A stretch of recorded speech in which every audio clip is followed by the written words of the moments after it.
बिस्मिल्लाहिर्रहमानिर्रहीम। अस्सलाम वालेकुम नाज़रीन, आप यूट्यूब चैनल देख रहे हैं। मैं इमरान खान हूँ। पोल खुलते जा रहे हैं और चीज़ें क्लियर होती जा रही हैं।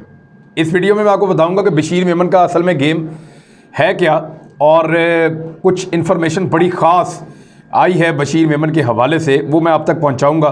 कुछ हमने रिसर्च भी की है, ये चीज़ें आपको बताते हैं। सबसे पहले तो इस बात को क्लियर करें कि प्राइम मिनिस्टर ऑफ पाकिस्तान ने बड़ी वजाहत के साथ कह दिया कि मैंने सवाए ख्वाजा आसिफ के किसी के बारे में बात नहीं की थी। और बशीर मेमन का अपना स्टेटमेंट है माजी में कि ख्वाजा आसिफ बतौर वज़ीर ख़ारजा अकामा रखते थे किसी दूसरे मुल्क का, और ये जो सारी सूरत हाल है ये एक सिक्योरिटी रिस्क हो सकती है, क्योंकि वो पाकिस्तान की पॉलिसीज़ को जानते थे, पॉलिसी मेकिंग में उनका काम था, वो किसी दूसरे मुल्क के एक मुलाजिम थे, तो बहुत मुमकिन है कि यहाँ पे गड़बड़ हो। तो इस पे उन्होंने, जब वो माजी में बात करते थे तो वो इस पे उनका कंसर्न था, लेकिन बाद में ये कंसर्न उन्होंने कभी शो नहीं किया। इमरान खान साहब ने कहा कि काबीना के रिकॉर्ड के ऊपर है और हर जगह पे ये रिकॉर्ड मौजूद है कि मैंने खुद कहा था कि ख्वाजा आसिफ के ख़िलाफ़ कानूनी कार्रवाई होनी चाहिए और वो FIA की बनती है, लेकिन और किसी के ख़िलाफ़ ना मैंने कोई बात की, ना बशीर मेमन को मैंने कहा।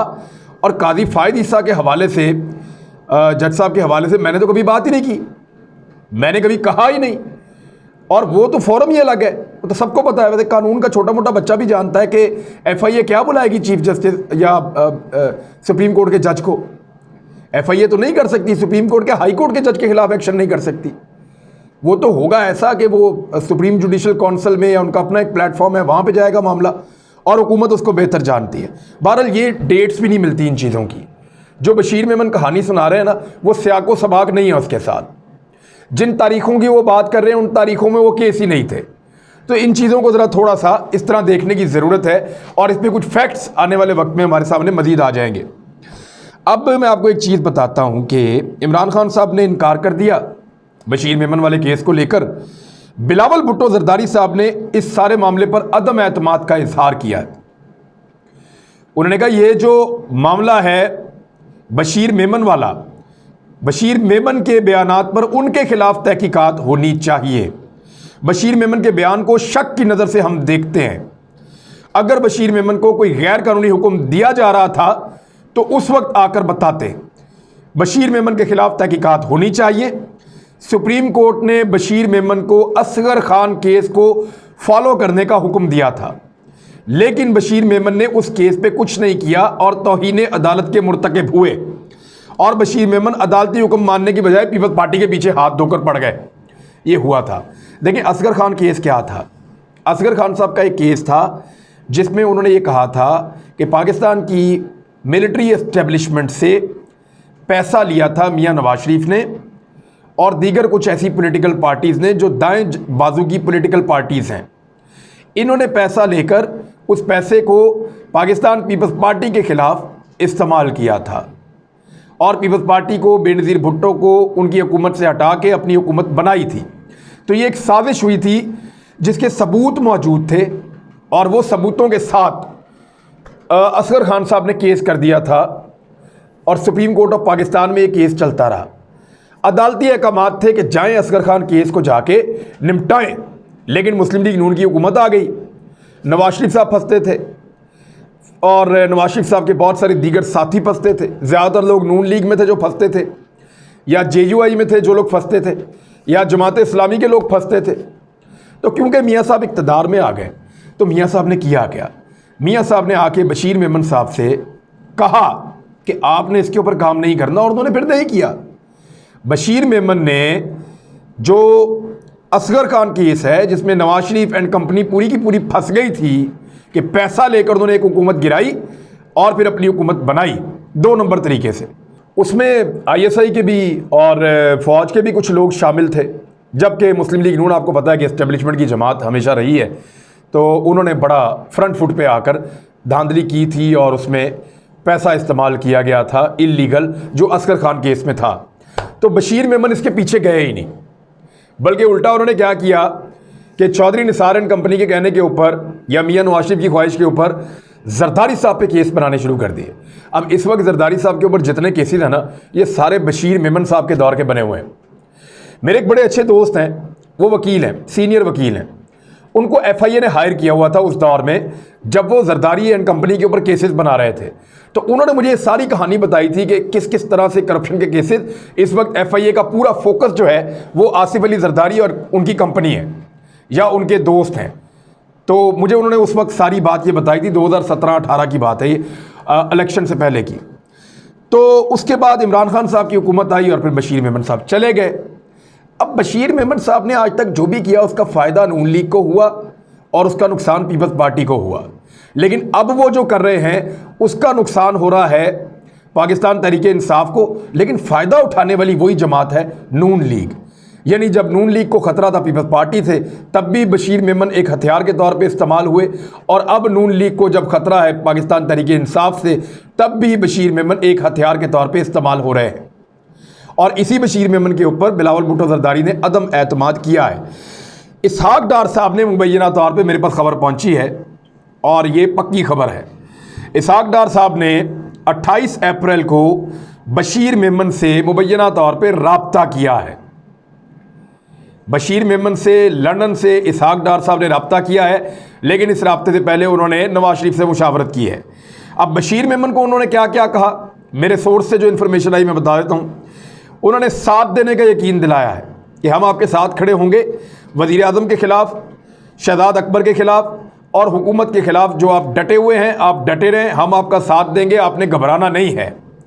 दूसरा, उन्होंने नवाज शरीफ साहब का एक पैगाम भी पहुंचाया बशीर मेमन को कि मुस्लिम लीग नून मुस्तकबिल में भी और आज भी उनके इस अमल को याद रखेगी और उनका साथ देगी बतौर अपोजिशन भी, और अगर कल हुकूमत में आते हैं तो उस वक्त भी उनकी खिदमात को फरामोश नहीं किया जाएगा। वैसे भी आप जानते हैं कि मुस्लिम लीग नून वकला को अपनी एक ताकत समझती है, और अभी हाल ही में उन्होंने एक मीटिंग की है लंदन में। लंदन की खबरें मेरे पास कैसे आती हैं, ये सवाल आप सबके दिमाग में आ रहा होगा। तो सोर्सेज बड़े मज़ेदार हैं और ये मियां नवाज शरीफ साहब के फरिश्तों को भी नहीं पता।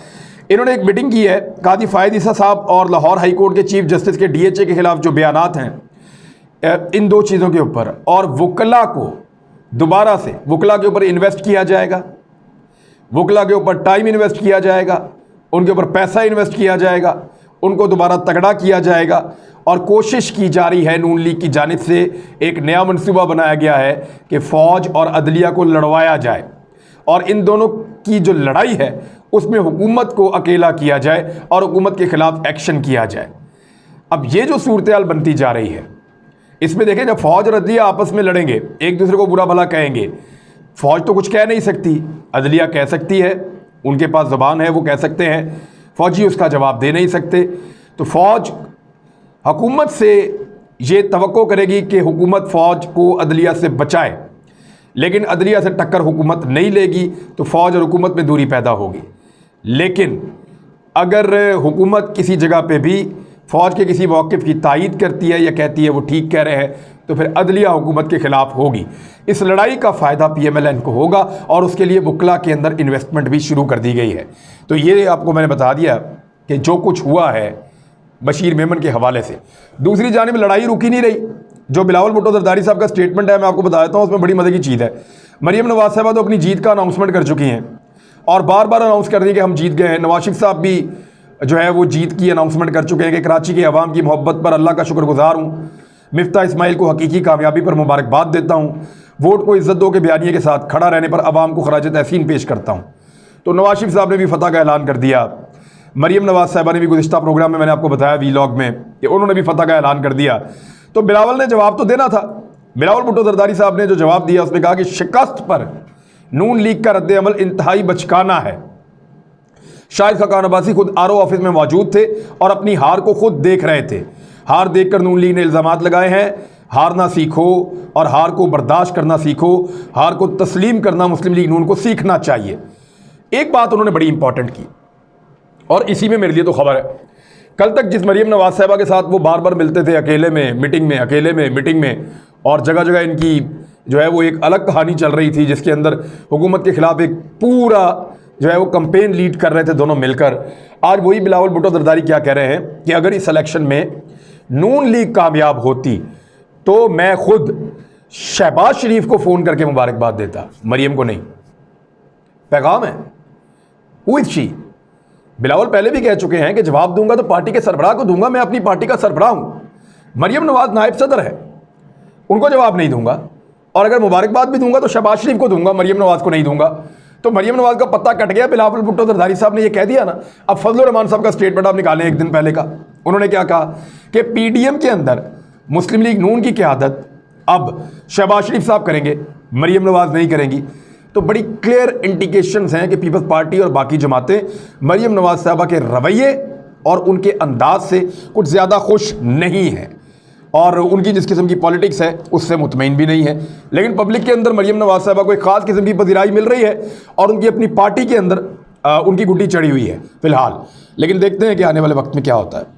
अच्छा, बिलावल की इन चीज़ों का जवाब, हालांकि बिलावल भुट्टो जरदारी साहब ने मरियम नवाज को तो कहा ही कुछ नहीं, लेकिन बिलावल की इन चीज़ों का जवाब मरियम नवाज साहबा दे रही है। इलेक्शन में शिकस्त अगर आवाम के फैसले की वजह से होगी तो सर तस्लीम खम होगा, मगर बक्सा चोरी और धांधली से होने वाला हर फैसला आखिर तक उसका मुकाबला किया जाएगा। अब मरियम नवाज साहबा ये कह रही है कि शेर का शिकार करना आसान नहीं रहा।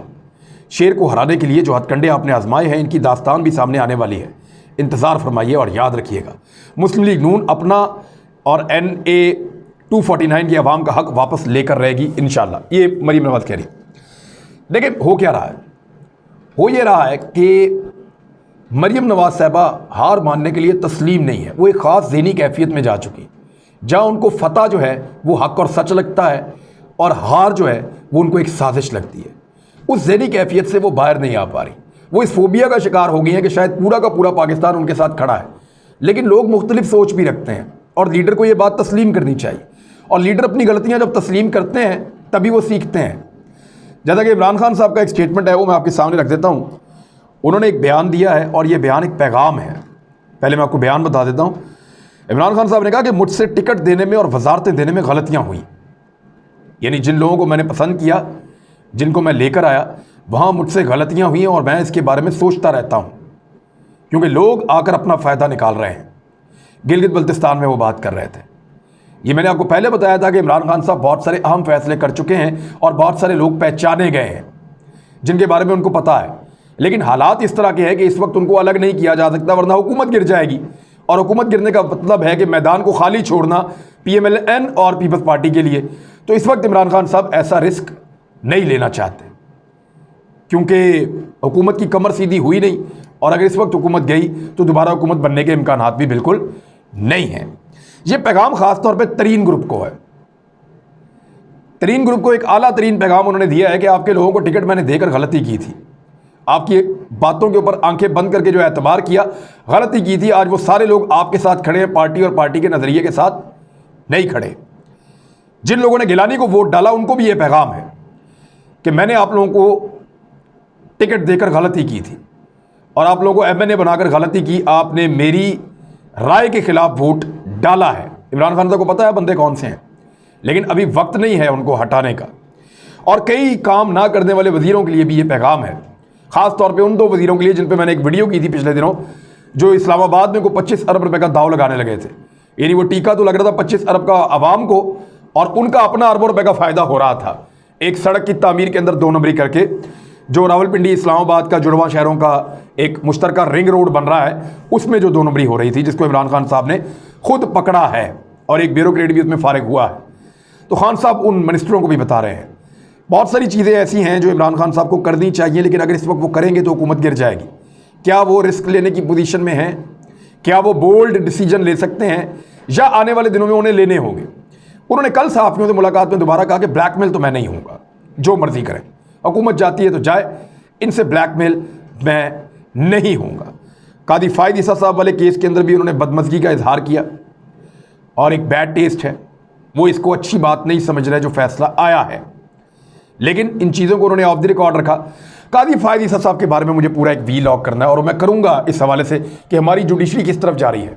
यानी क्यों ना हम सवाल उठाएं, सवाल उठाना तो हमारा हक है, और वो हम उठा सकते हैं। अगले वीलॉग में उठाते हैं सवाल। अपना ख्याल रखिएगा, अपने इस चैनल का। अल्लाह हाफ़िज़।